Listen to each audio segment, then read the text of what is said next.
করবেন বাংলাদেশ জাতীয়তাবাদী দল বিএনপি।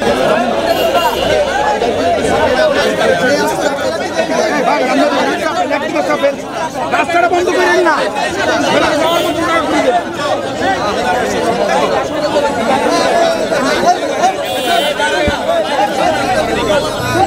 শহীদ রাষ্ট্রপতি জিয়াউর রহমান তিনি বাংলাদেশে বহুদলীয় গণতন্ত্র প্রতিষ্ঠা করেছিলেন।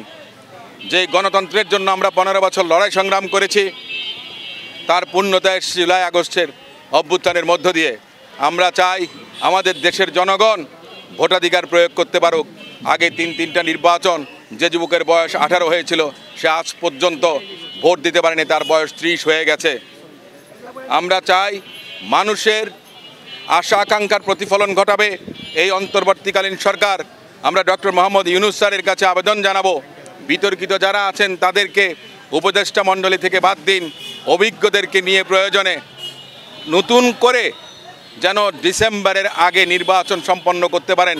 বাংলাদেশের মানুষের যে আশা আকাঙ্ক্ষা, গণতন্ত্র উত্তরণের পথে বাংলাদেশকে নিয়ে যেতে পারেন, সেজন্য আপনারা উদ্যোগ গ্রহণ করবেন।